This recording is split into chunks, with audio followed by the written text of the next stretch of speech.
mabuo na pinaka ano ba ito? Yung stand niya. Papatong lang ito, tapos may tornilyo lang siya na 4 sa ilalim. Na dito, dito, saka sa likod. Tapos ang next na gagawin natin, yung, kunyari, ito, pag ito nakatanggal pa, nakaganyan niya siya nung una. Diba? Kakabit niya na. Ayan. Tapos next na ikakabit naman yung pinaka-monitor. So, dalawa naman yan. So, ayan. Isang dalawang pin, isa 5 pin. So, sa monitor natin. Ayan. Diyan siya ikakabit. Tanggal ng mga 4 na screw. Ayan na yung screw natin.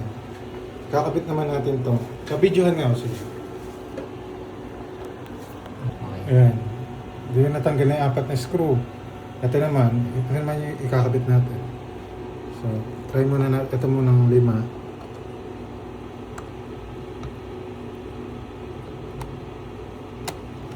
Sunod yung 2.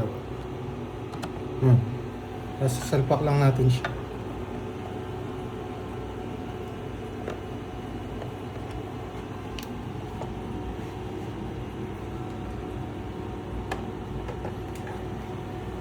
Ayan. Tapos tutornilyo na lang yung 4.